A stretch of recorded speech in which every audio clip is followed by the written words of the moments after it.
Os algoritmos de roteamento. Já falei bastante para vocês sobre essa função de roteamento da camada de rede, né? E a questão é que esse algoritmo, ele precisa tomar essa decisão das melhores rotas baseado em algum critério matemático, certo? Existe uma metodologia matemática por detrás do funcionamento desses algoritmos, tá?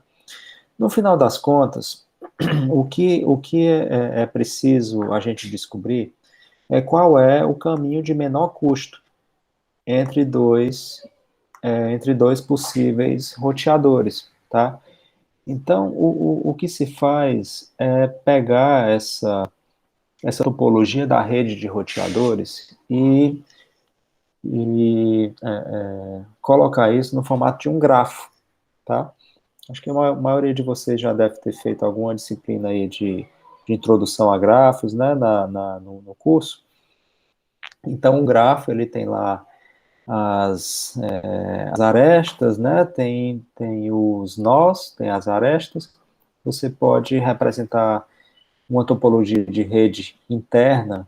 Pensem, por exemplo, dentro do núcleo da rede, um sistema autônomo que é formado por diferentes roteadores e diferentes links de comunicação entre os roteadores, né? Então, você pode associar a cada link de comunicação um custo, né? Esse custo pode ter várias representações, né? Pode ser associado à taxa de transmissão daquele link, pode estar associado sei lá, ao atraso médio dos pacotes naquele link, para dizer se aquele link está congestionado ou não. Você pode ter o custo de cada link como sendo 1, né? Porque se você colocar como sendo 1, e quando você for rodar o algoritmo de menor custo, né, ele vai te dar a rota de menor distância, né? De menos saltos, por assim dizer, né? Nesse meu exemplo aqui, os custos eles estão variáveis, né? De 1 a 5, seguindo algum critério, né? Foi definido dessa forma.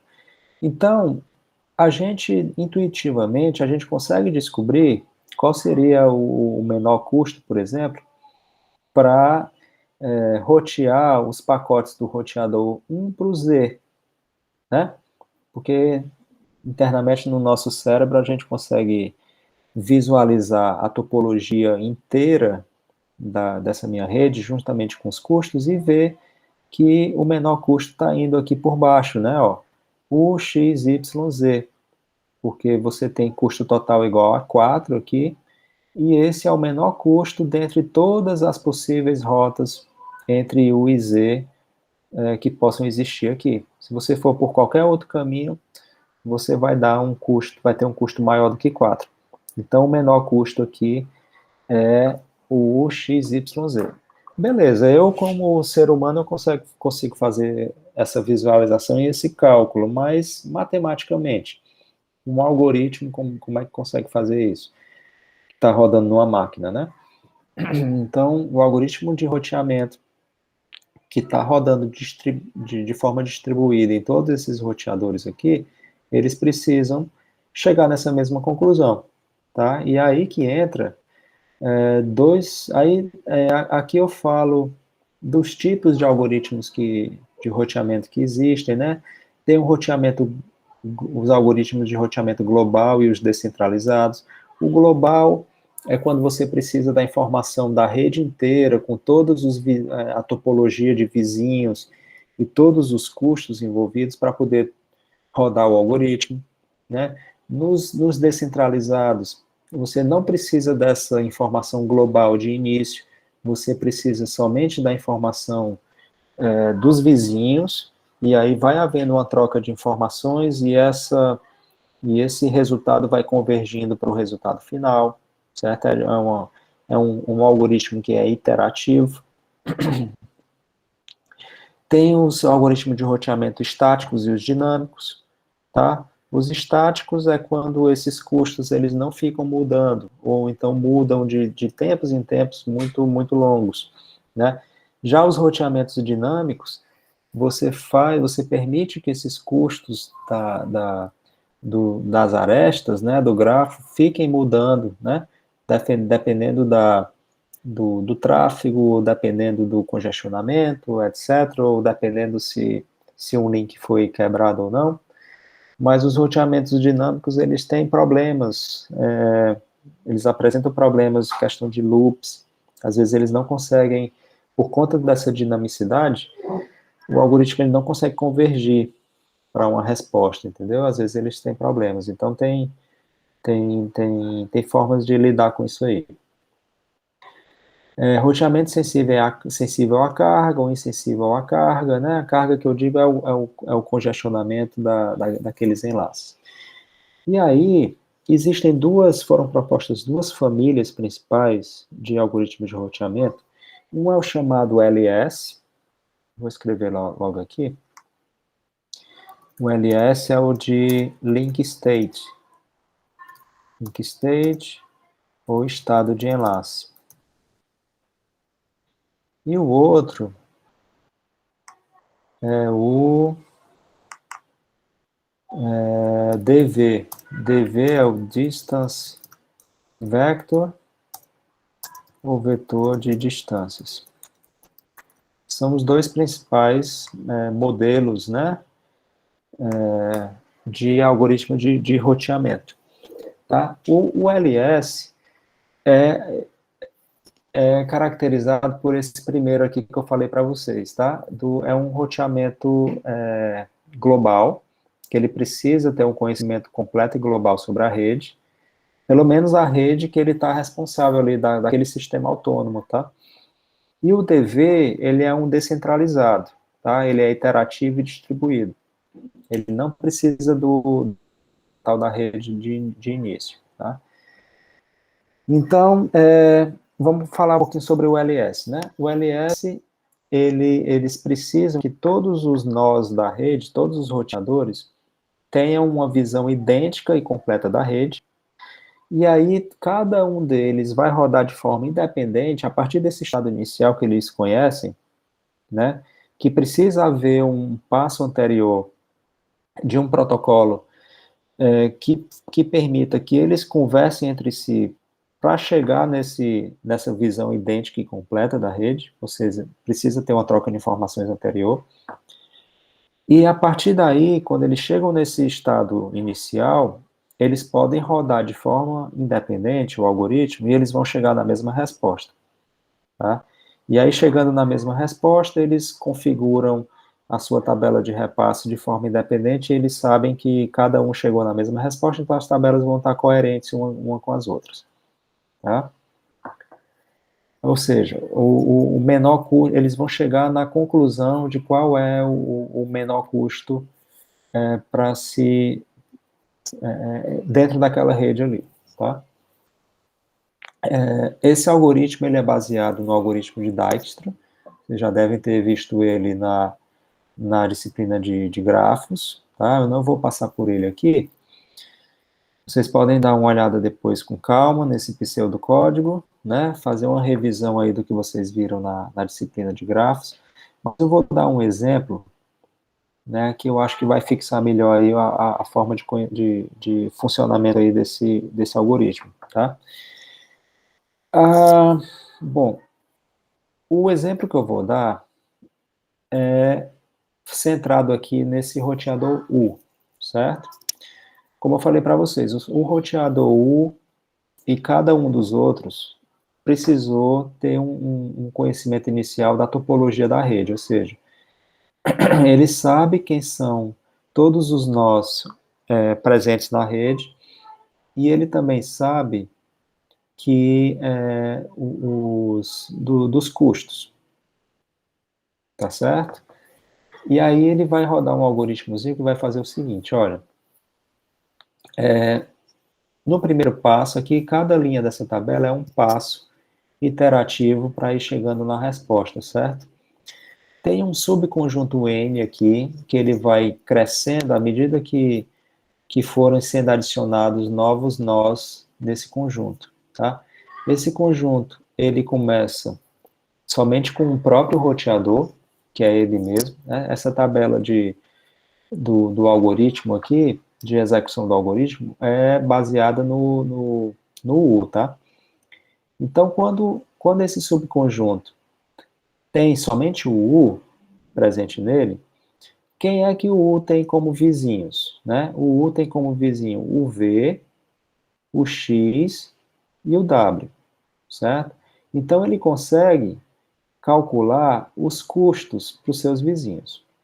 Esse dV, dW, dx, dy e dz é o custo, né, de levar um pacote do U até o V.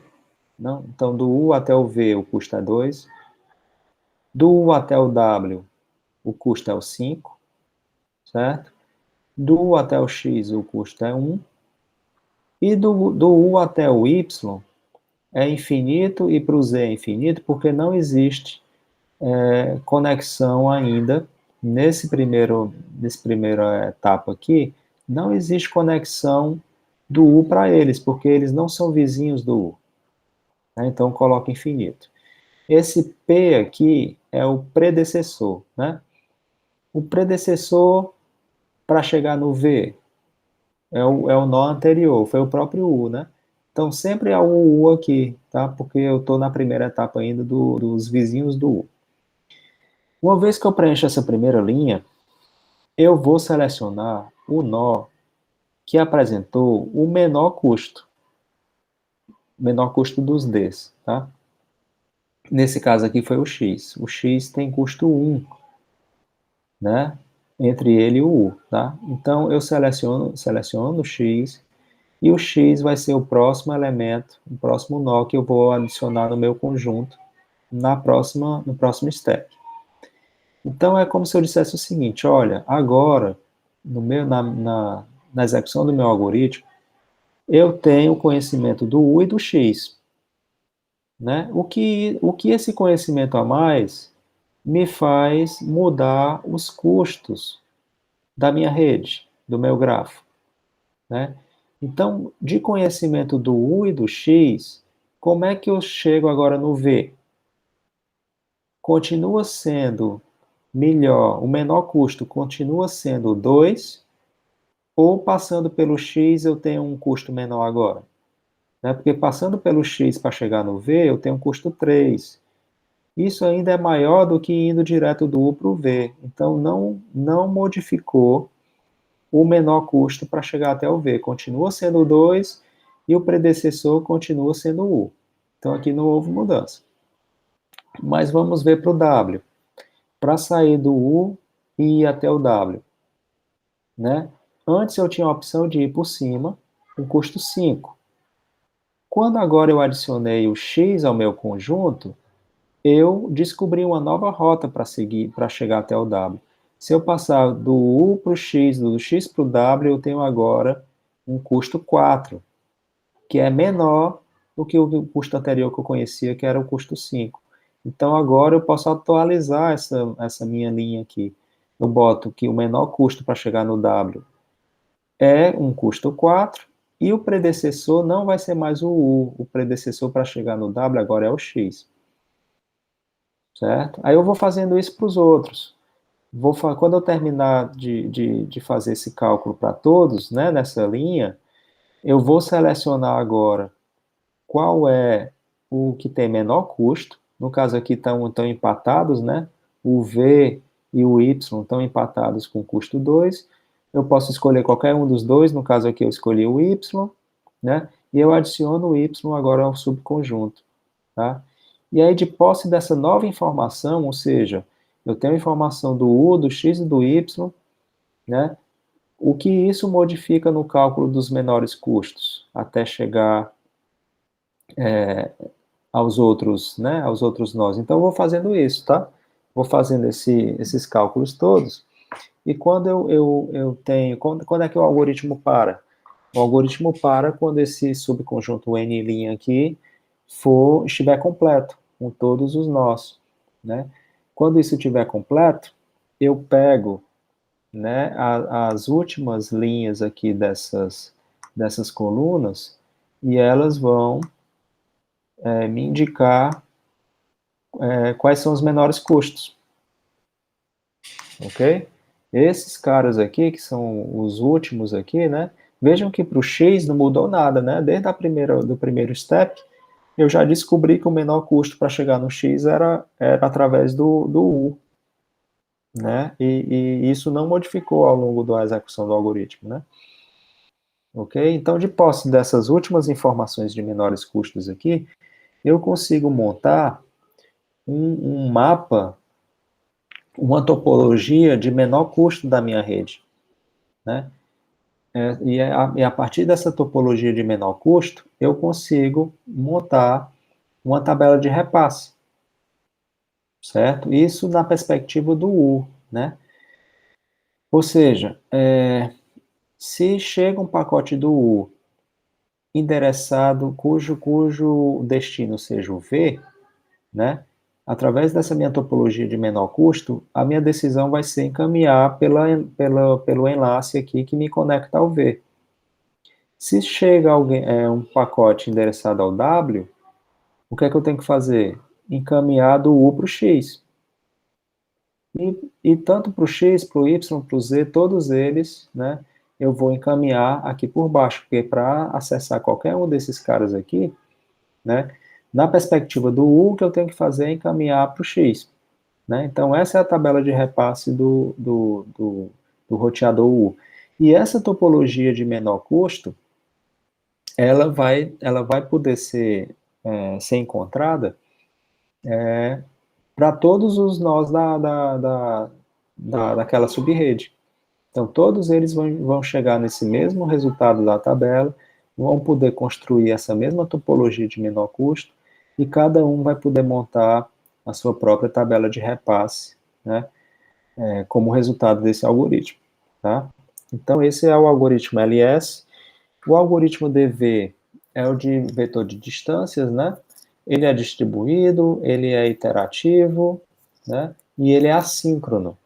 Ou seja, você pode ter esse algoritmo rodando de forma distribuída em cada um dos nós, né, dos roteadores. Eles podem fazer os seus cálculos de forma independente um do outro, e à medida que eles vão fazendo os cálculos e sendo aptos a transmitir esse resultado, eles vão trocando informações.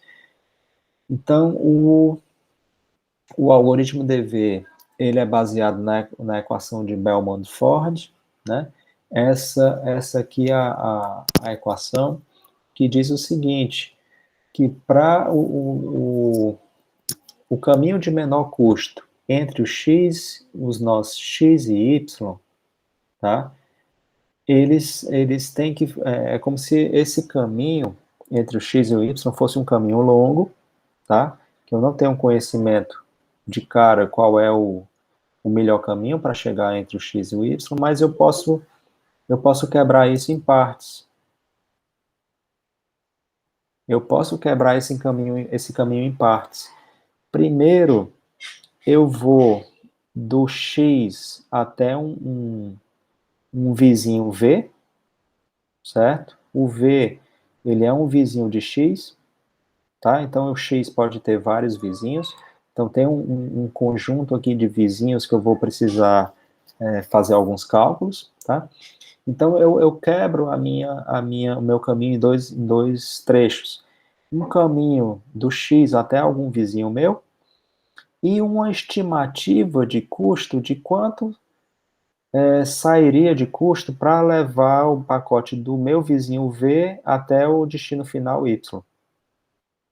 Então, essa informação aqui, o X já tem, o X conhece os vizinhos dele, tá? Mas essa informação aqui, desse outro trecho, isso vai sendo construído de forma iterativa, né? Essa estimativa dos vizinhos até chegar no destino final, isso vai sendo construído de forma iterativa. Então, a função do algoritmo vai ser sempre fazer uma busca nos vizinhos do X, né, para ver qual é o menor caminho a partir dessas estimativas aqui que vão chegando, tá certo? Então, eu vou dar aqui um exemplo a mesma topologia de antes. Ah, não. O exemplo... Aqui tá passando aqui explicando melhor como é que funciona o algoritmo do Belmont-Ford, aqui o pseudocódigo, mas eu vou dar aqui o exemplo da figura aqui, que fica mais fácil de vocês entenderem, e depois voltarem no código e entenderem como é que funciona, tá? A topologia do exemplo é mais simples. Eu tenho 3 roteadores com esses custos aqui, tá? E como é que funciona? Como eu falei para vocês, cada um dos roteadores vai rodar de forma independente, tá? Então, tem uma tabela para o nó X, uma tabela para o nó Y, uma tabela para o nó Z, tá? Essa tabela ela está organizada em forma de vetores de distância, tá? O que é um vetor de distância? É como se fosse uma linha dessa tabela. Do X para chegar no X, a distância é 0. Do X para chegar no Y, a distância, o custo é 2. E do X para chegar no Z, o custo é 7. Certo? Então, esse 0,27 é o vetor de distâncias do X, né, para chegar em todos os destinos, nele próprio e nos outros destinos aqui dentro dessa topologia. Então, inicialmente, o X conhece o vetor de distâncias dele mesmo, tá? Porque ele tem como pegar esses custos aqui dos vizinhos dele, né? O Y é vizinho dele e o Z é vizinho dele. Mas ele não tem conhecimento quais são os vetores de distância do Y nem do Z. Ele vai ter conhecimento mais para frente, quando o algoritmo começar a rodar. Do ponto de vista do Y, a mesma coisa. O Y, ele conhece o vetor de distâncias dele, mas ele não conhece o vetor de distância dos outros. E do Z também, ele tem conhecimento só do vetor de distâncias dele. Então, uma vez na primeira etapa do algoritmo, cada um calcula o seu próprio vetor de distâncias. E aí, uma vez que isso seja feito, vai haver uma troca de informações, né? Os roteadores eles vão ter que trocar informações entre si para um conhecer os vetores de distância dos outros. Então, o vetor de distâncias do x, o x vai informar isso para o y, daqui para cá, e para o z, tá? O y vai informar o vetor de distâncias dele para o x e para o z, e o z vai informar o vetor de distâncias dele do x, para o x e para o y. Então, no segundo step do algoritmo, cada um pôde, já sabia o seu próprio vetor de distâncias e recebeu dados do vetor de distância dos outros. Mas vejam que esse conhecimento que ele adquiriu a mais, que é o vetor de distância dos outros, permitiu atualizar o vetor de distâncias dele mesmo, para o de menor custo. Ou seja, quando o x, porque antes o x não tinha conhecimento dos vetores de distância do y e do z, né?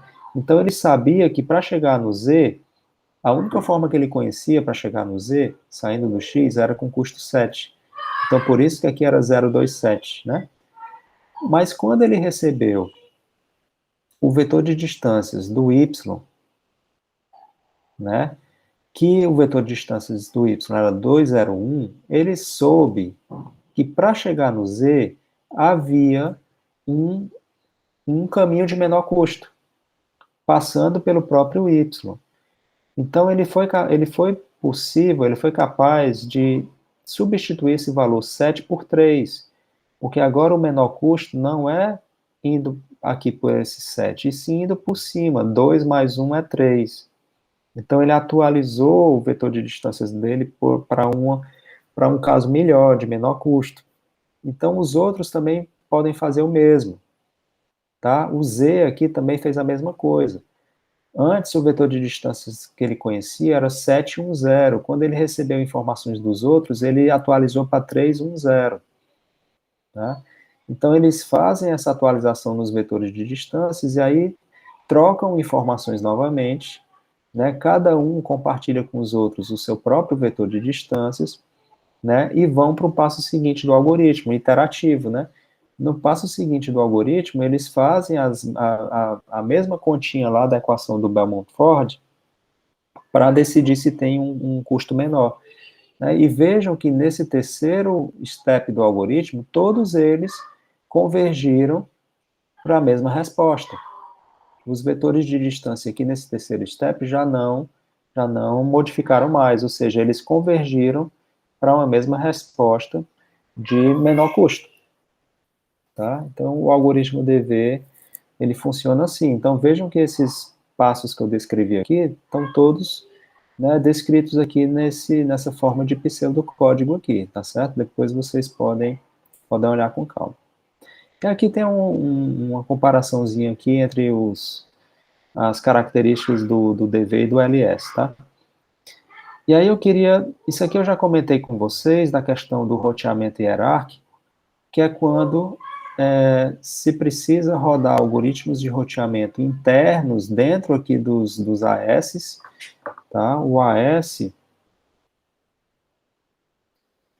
é Autonomous Systems, sistemas autônomos, tá? Cada ISP é responsável por um ou mais sistemas autônomos, e ela tem a liberdade de escolher qual roteamento vai ser usado aqui dentro, tá? Então, a tabela de repasse agora, ela precisa ser atualizada por algoritmos de roteamento intra-AS, que são os que rodam internamente aqui. Então, esses caras aqui podem estar rodando, por exemplo, o OSPF, que é o assunto que a gente vai falar logo em seguida, mas eu já vou puxar para cá para poder finalizar a aula.